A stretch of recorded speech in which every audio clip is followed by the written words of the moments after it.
అందరికీ నమస్కారం.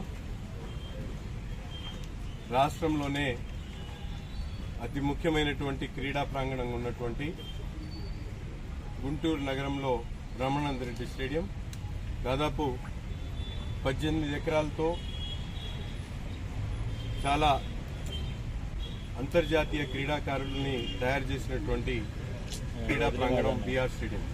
దీన్ని అభివృద్ధి చేయాలనే ఆలోచనతో కూటమి ప్రభుత్వం ఏర్పడ్డ తర్వాత అనేక రకాలుగా క్రీడా ప్రాంగణాన్ని స్టేడియాన్ని అభివృద్ధి చేయడానికి కేంద్ర ప్రభుత్వం యొక్క నిధులు ఖేలో ఇండియా ద్వారా కానీ, అలాగే సిఎస్ఆర్ నిధుల ద్వారా కానీ, స్పోర్ట్స్ అథారిటీ ఆఫ్ ఆంధ్రప్రదేశ్ ద్వారా కానీ దీన్ని సమీకృతంగా ఒక డిపిఆర్ని రెడీ చేయడం జరిగింది. ఈరోజు పెండింగ్లో ఉన్నటువంటి ఒకటి కాంప్లెక్స్, దీంట్లో ఉన్నటువంటి కాంప్లెక్స్ని అసంపూర్తిగా వదిలేసినటువంటి పరిస్థితులు ఉన్నాయి.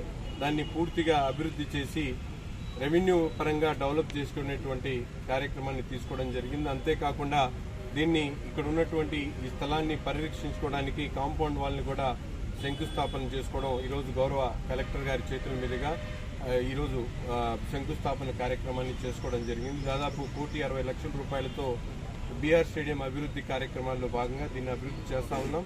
రాబోయేటువంటి రోజుల్లో ఖేలో ఇండియా ద్వారా కానీ, అలాగే శాప్ అథారిటీ ఆఫ్ ఆంధ్రప్రదేశ్ ద్వారా పెద్ద ఎత్తున నిధుల్ని కేంద్ర మంత్రివర్యులు పెమ్మసాని చంద్రశేఖర్ గారు, అలాగే మేమందరం కూడా దీన్ని కృషి చేసి రాబోయేటువంటి రోజుల్లో ఒక అంతర్జాతీయ స్థాయి స్టేడియంగా రూపుదిద్దుకునేటువంటి విధంగా దీన్ని డిపిఆర్ కూడా రెడీ చేసుకోవడం జరిగింది.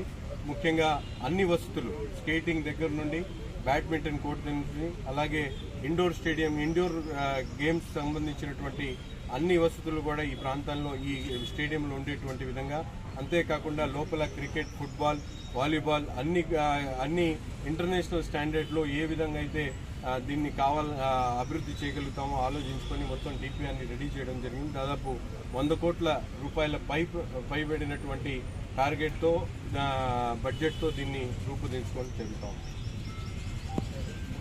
చాలా భిన్నంగా ఉన్నాయి. దీన్ని అంచెలంచెలుగా అభివృద్ధి చేయాలన్న ఆలోచనతో 3 నెలల క్రితం ఇంటర్నల్ డ్రైన్ ఏర్పాటు చేయడం జరిగింది. అంతేకాకుండా ఇండోర్ స్టేడియంలో అవసరమైనటువంటి మరమ్మతులు కూడా చేయించడం జరిగింది. దాంతోపాటు జిమ్నాస్టిక్స్ కోర్టులో ఒక 42 లక్షల రూపాయలతో అది కూడా ఈ 8 నెలల కాలంలోని ఈ 3 కార్యక్రమాలు కూడా చేయడం జరిగింది. అంతేకాకుండా ఇప్పుడే కలెక్టర్ గారి దృష్టికి తీసుకొని వెళ్ళి అవసరమైనటువంటి ఏదైతే ట్రాక్ ఉందో ట్రాక్ మీద అవసరమైనటువంటి లేయర్ని ఏర్పాటు చేసేటువంటి కార్యక్రమంతో పాటు ముందుగా కల్వర్ట్ కానీ, గేట్ కానీ, మినిమం రిక్వైర్మెంట్స్ ఏమున్నాయో లైట్లు, ఇవన్నీ కూడా షార్ట్ టైంలో, అంటే ఒక 10-15 రోజుల్లో దీని మీద బడ్జెట్ని, ఎస్టిమేట్ని రెడీ చేపించి టెండర్లు పిలిచి వెంటనే ఈ కార్యక్రమాలు కూడా చేస్తామని చెప్పి నగర ప్రజలకు తెలియజేస్తాం.